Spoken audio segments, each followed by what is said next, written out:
మిత్రుడు జట్టి కుసుమ్ కుమార్ నేతృత్వంలో కమ్మ global federation కార్యక్రమాన్ని హైదరాబాద్లో ఏర్పాటు చేసి ఈ కార్యక్రమానికి నాతో పాటు మాజీ గవర్నర్ రామ్మోహన్ రావు గారిని, అదేవిధంగా మా సహచర మంత్రివర్యులు పెద్దలు పొంగులేటి శ్రీనివాసరెడ్డి గారు, కోమటిరెడ్డి వెంకటరెడ్డి గారు, కట్టా సుబ్రహ్మణ్యం నాయుడు గారు, సత్యవాణి గారు, చాలామంది పెద్దలు, పేరు పేరున అన్నిటికంటే ముఖ్యంగా నాకు మంచి మిత్రుడు, 17వ లోక్సభలో మాతో పాటు కలిసి పనిచేసిన కళానిధి అర్కట్ వీరాస్వామి గారు, అదేవిధంగా తానా అధ్యక్షుడు నిరంజన్ చౌదరి గారు, మాజీ అధ్యక్షులు, అదేవిధంగా వివిధ రాష్ట్రాలు వివిధ దేశాల నుంచి కమ్మ ప్రతినిధులను, కమ్మ కుటుంబ సభ్యులను అందరినీ కూడా ఆహ్వానించి ఇంత గొప్ప కార్యక్రమాన్ని ఏర్పాటు చేసినందుకు మనస్ఫూర్తిగా నిర్వాహకులకు అభినందనలు తెలియజేస్తున్నాను.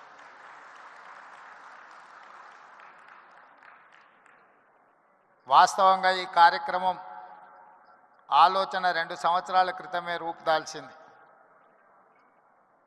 నేను మిత్రుడు కుసుమ్ కుమార్కి 2023 కంటే ముందే ఈ కార్యక్రమాన్ని ఏర్పాటు చేయాలి అని చెప్పిన అది కార్యరూపం దాల్చలేదు. ఆ తర్వాత ఎన్నికల తర్వాత జరిగిన పరిణామాలు, ఆ తర్వాత ఖచ్చితంగా ఈ కార్యక్రమాన్ని ఏర్పాటు చేయాలి అని తలంపుతో 90 రోజుల్లోనే ఇంత పెద్ద కార్యక్రమాన్ని ఏర్పాటు చేసి ఇంత విజయవంతంగా నిర్వహించినందుకు మనస్ఫూర్తిగా నిర్వాహకులకు అభినందనలు తెలియజేస్తాను.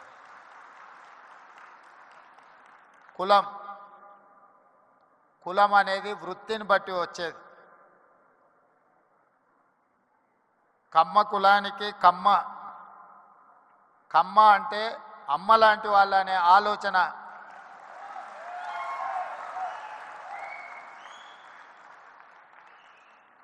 అమ్మ అంటే ఆకలి మీద వచ్చిన ఏ కొడుకునైనా ఎవరినైనా కడుపు చూస్తుంది, ఆకలితో ఉన్నాడేమో ఏమైనా పెడదాము అని.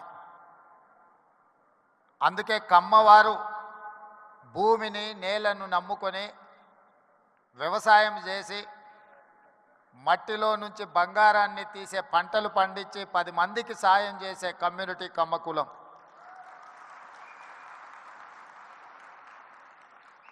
అందుకే ఒక సినిమాలో కొండ మీద అమ్మోరు కొండ కింద కమ్మోరు అని అన్నారు.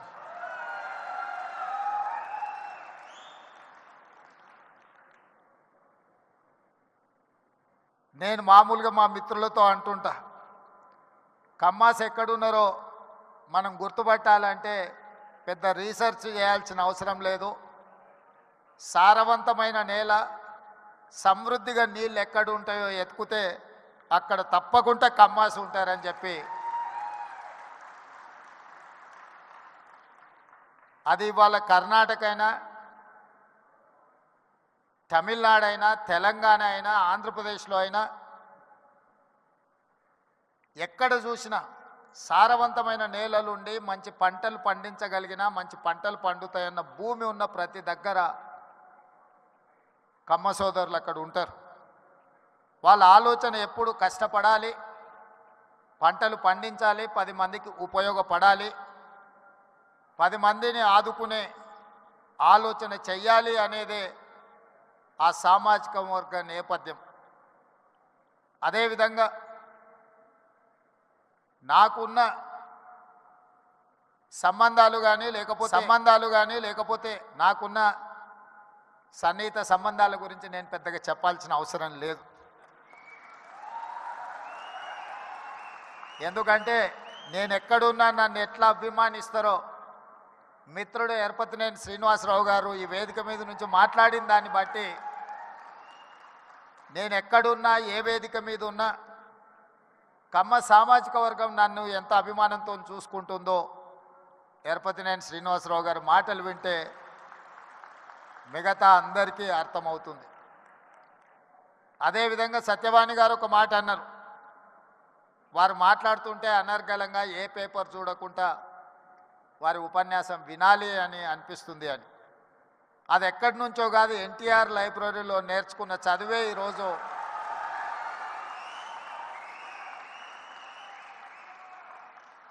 ఎన్టీఆర్ లైబ్రరీలో మేము చదువుకున్న చదువు ఇవాళ జీవితంలో ఉన్నత స్థానాలకు రావడానికి ఉపయోగపడ్డదని నేను గట్టిగా అందరి ముందు చెప్పడానికి ఏమాత్రం జంకను. మనం వచ్చిన నేపథ్యం, మన రాణించిన తీరు, మనకు అవకాశం ఇచ్చిన వాళ్ళను తక్కువ చేసి మాట్లాడవలసిన అవసరం లేదు, చిన్న చేసి చూడడము పద్ధతి కాదు. అదేవిధంగా కమ్యూనిటీకి సంబంధించిన గొప్ప వ్యక్తుల గురించి చరిత్ర గురించి మా మిత్రులు చాలామంది చెప్పారు. మిత్రుడు కుసుమ్ కుమార్ గారు ఎన్టీఆర్ కంటే ముందు 52 మంది కమ్మ సామాజిక వర్గం ఎమ్మెల్యేలు ఉండేవాళ్ళు అని అన్నారు. కానీ ఎన్టీఆర్ వచ్చిన తర్వాత ఎన్టీఆర్ ఒక బ్రాండ్ క్రియేట్ చేసింది. NTR is brand for politics, NTR is brand for leadership. వారు ఇచ్చిన అవకాశాలతోని ఆ రాష్ట్రమైనా ఈ రాష్ట్రమైనా ఏ రాజకీయ పార్టీ అయినా ఈరోజు నాయకులు ఉన్నారు అని అంటే ఎన్టీఆర్ గారు ఆనాడు ఇచ్చిన అవకాశాలే. ఇవాళ ఇక్కడ ఆయనను అవమానించేటట్టు మాట్లాడిన వాళ్లకు అవకాశం ఇచ్చింది ఆయన్నే. ఇవాళ ఆయన గౌరవం ఉండాలి, ఆయన పేరును స్మరించుకోవాలని చెప్పేవాళ్ళు కూడా ఆయన ఇచ్చిన నాయకత్వంతో వచ్చినోళ్ళే. అది ఎన్టీఆర్ లోపము, ఎన్టీఆర్ తప్పు కాదు. ఎన్టీఆర్ అందరికీ అవకాశం ఇచ్చిండు. అవకాశం వచ్చిన వాళ్ళు ఒక్కొక్కరు ఒక్కొక్క రకంగా ఉండొచ్చు, అది వాళ్ళ యొక్క విజ్ఞత. అదేవిధంగా ఎన్జి రంగా, అదేవిధంగా వెంకయ్య నాయుడు. ఈనాడు చంద్రబాబు నాయుడు గారి గురించి నేను చెప్పాల్సిన అవసరం లేదు.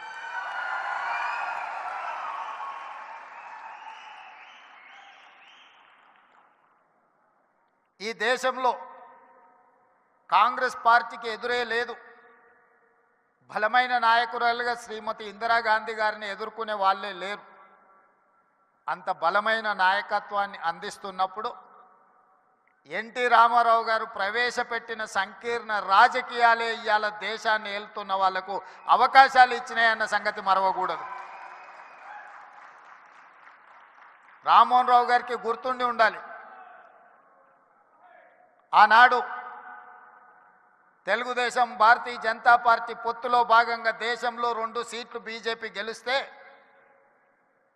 హనుమకొండ నుంచి పివి నరసింహారావు గారిని ఓడించిన బీజేపీ జంగారెడ్డి గారు తెలుగుదేశం మద్దతుతో గెలిచారు. దేశంలో 2 సీట్లు బీజేపీ గెలిచిన రోజు 1 సీటు గుజరాత్లో గెలిస్తే 2వ సీటు తెలంగాణలో తెలుగుదేశం పార్టీ ఎన్టీ రామారావు గారి మద్దతుతో గెలిచింది. నేషనల్ ఫ్రంట్ కావచ్చు, యునైటెడ్ ఫ్రంట్ కావచ్చు, ఎన్డీఏ కావచ్చు, ఎప్పుడెప్పుడు అధికారంలోకి వచ్చినా అప్పుడప్పుడు ఎన్టీఆర్ ఆలోచన సంకీర్ణ రాజకీయాలే ఈరోజు వాళ్ళందరూ కూడా అధికారంలో ఉండడానికి అవకాశం వచ్చింది. అందుకే ఈరోజు మిత్రులారా, మీరు రాణించే విషయంలో వ్యవసాయం నుంచి డాక్టర్లుగా, లాయర్లుగా, ఐటీ నిపుణులుగా, అమరావతి నుంచి సిలికాన్ వ్యాలీ వరకు మీ కృషిని ఎవరు కాదనలేరు. ఇవాళ సత్యనాదెన్ల నుంచి మొదలు పెడితే చాలామంది కొత్తగా వచ్చే పెద్ద మల్టీనేషనల్ కంపెనీలో సీఈఓలుగా మన వాళ్ళు చాలామంది ఉన్నారు. సరే, అమెరికాలో ఇక్కడ బహిరంగ సభ పెట్టిన దానికంటే పెద్ద ఎత్తున మా తానా సోదరులు సభలు పెడుతుంటారు ప్రతి 2 సంవత్సరాలకు. తప్పకుండా ఇప్పటివరకు ఎప్పుడూ నేను వెళ్తూనే కలుస్తూనే వస్తున్నా. అయితే ఈ సమావేశం కమ్మ గ్లోబల్ ఫెడరేషన్ ఒక మంచి సాంప్రదాయాలకు సమాజానికి ఉపయోగపడే విధంగా ఈ హైదరాబాదు నగరాన్ని విశ్వనగరంగా మార్చడానికి అవసరమైన ప్రణాళికలలో మీరు భాగస్వాములు కావాలి. తెలంగాణ రాష్ట్ర ప్రభుత్వం మిమ్మల్ని ఆహ్వానిస్తుంది. మీలో ఉన్న నిపుణులను,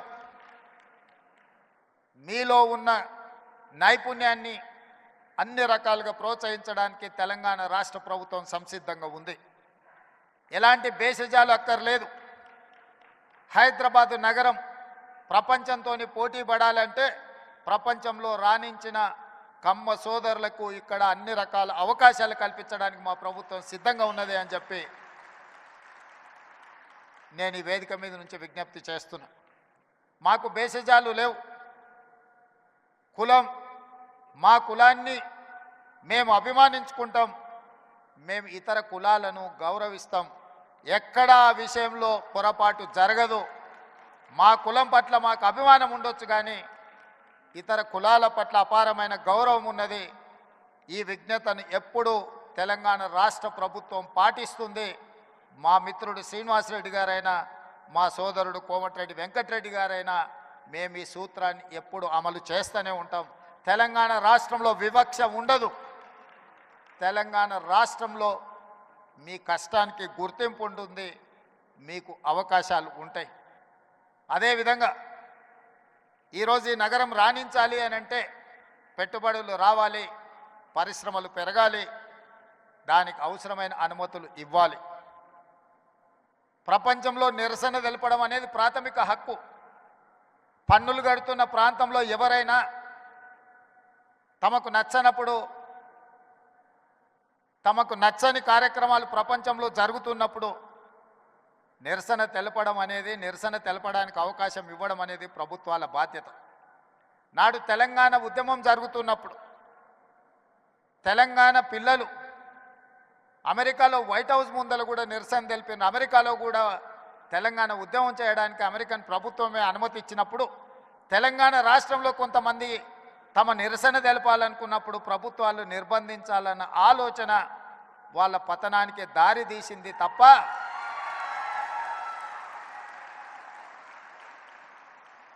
నిరసన అనేది one of the format of democracy. ప్రజాస్వామ్యంలో అది కూడా ఒక పద్ధతి. ఆ పద్ధతిని మేము నియంత్రిస్తాం, నిర్బంధిస్తాము అని అంటే దాని ఫలితాలు ఎట్లుంటాయో డిసెంబర్ 3, 2023 నాడు చూసారు.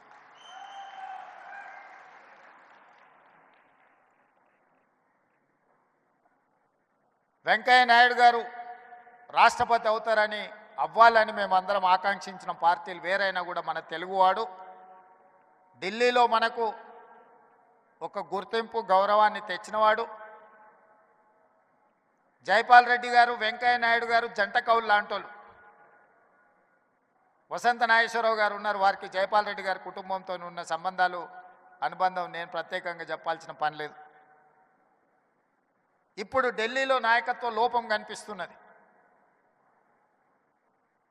వెంకయ్య నాయుడు, జైపాల్ రెడ్డి గారు, అంతకంటే ముందు పివి నరసింహారావు గారు లాంటి, ఎన్టీ రామారావు గారు లాంటి నాయకులు తెలుగు రాష్ట్రాల నుంచి మన వాళ్ళు అక్కడ ఉంటే ఈరోజు జాతీయ స్థాయిలో మనకు కొట్టొచ్చినట్టుగా నాయకత్వ లోపం కనిపిస్తున్నది.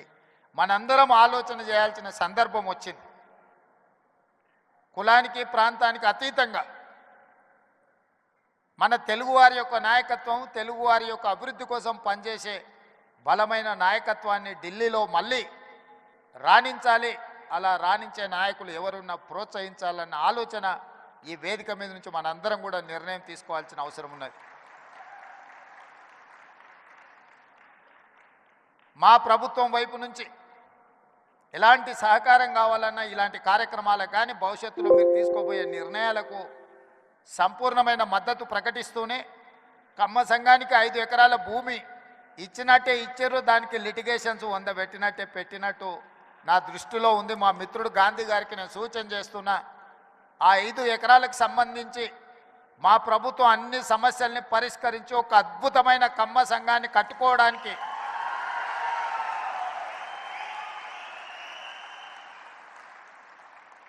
వేదిక మీద సివి రావు గారు ఉన్నారు. అమీర్పేట చౌరస్తాలో ఎప్పుడు చూసినా కమ్మ సంఘం సివి రావు గారు కనిపిస్తూనే ఉంటారు. అందుకే నేను మా మిత్రులందరికీ ప్రభుత్వం ఇచ్చిన 5 ఎకరాలకు సంబంధించిన సమస్యను పరిష్కరించి ఒక అద్భుతమైన కమ్మ సంఘాన్ని కట్టి తద్వారా లక్షలాది మంది పేదలు నిరుపేదలు ఎవరైతే కమ్మ సోదరులు ఉన్నారో గ్రామీణ ప్రాంతాలలో విద్యకు దూరంగా ఆర్థిక అభివృద్ధికి దూరంగా ఉన్నారో వాళ్ళందరినీ ఆదుకోవడానికి, అదేవిధంగా ఈ సమాజంలో అట్టడుగు వర్గాలైన దళితులు, గిరిజనులు, మైనారిటీలను ఆదుకోవడానికి మీరందరూ ముందుకు రావాలి. ఆ సంఘం భూ సమస్యను పరిష్కరించడమే కాకుండా నిర్మాణానికి అవసరమైన సహకారాన్ని మా రాష్ట్ర ప్రభుత్వం అందిస్తుంది అని చెప్పి ఈ కేజీఎఫ్ వేదిక మీద నుంచి మీకు అందరికీ నేను మాట ఇస్తున్నా.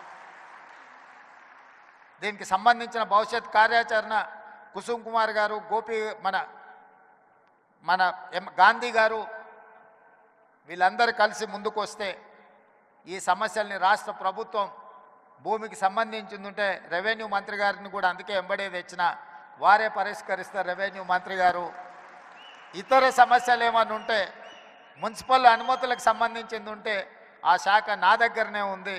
నిర్మాణానికి నిధులు కావాలంటే R&B శాఖ వెంకటరెడ్డి గారు ఇక్కడనే ఉన్నారు. కాబట్టి ఏ సమస్య అయినా అక్రాస్ ద టేబుల్ మీకు పరిష్కరించే బాధ్యత మాది. ఈ కార్యక్రమం బాగా జరగాలి, భవిష్యత్తులో ఇంకా పెద్దగా ఎదగాలి, 10 మందికి ఉపయోగపడాలి. ఏ విధంగా అయితే మీ పెద్దలు, మీ తాతలు, ముత్తాతలు 10 మందికి పట్టెడు అన్నం పెట్టినరో, భూమిని నమ్ముకొని ఉన్నారో, ఆ భూమిని, సొంత ఊరును మరవకండి. 10 మందికి సాయం చేసే ఆలోచన, 10 మందికి ఉపయోగపడాలన్న మీ డిఎన్ఏలో ఉన్న సహజ లక్షణాన్ని కోల్పోవద్దని చెప్పి మా మిత్రులందరికీ సూచన చేస్తున్నా. మీరు ఎంతెంత ఎదిగినా 10 మందికి సహాయం పడ్డప్పుడే మీరు ఈ సామాజిక వర్గానికి న్యాయం చేసిన వాళ్ళు అవుతారు. సహాయం చేయకుండా మీరు దూరంగా ఉంటే మీరు సమాజానికి దూరంగా, సమాజానికి మీరు దూరమైనట్టుగా ఉంటుంది. మీ సహజ లక్షణమైన 10 మందికి సహాయం చేసే ఆలోచనను ఇంకా పెంచుకోవాలి అని చెప్పి తెలియజేస్తూ మనస్ఫూర్తిగా మరొకసారి అభినందనలు తెలియజేస్తూ సెలవు తీసుకుంటున్న మిత్రులారా. Thank you so much, Revanth Reddy garu, for your valuable speech.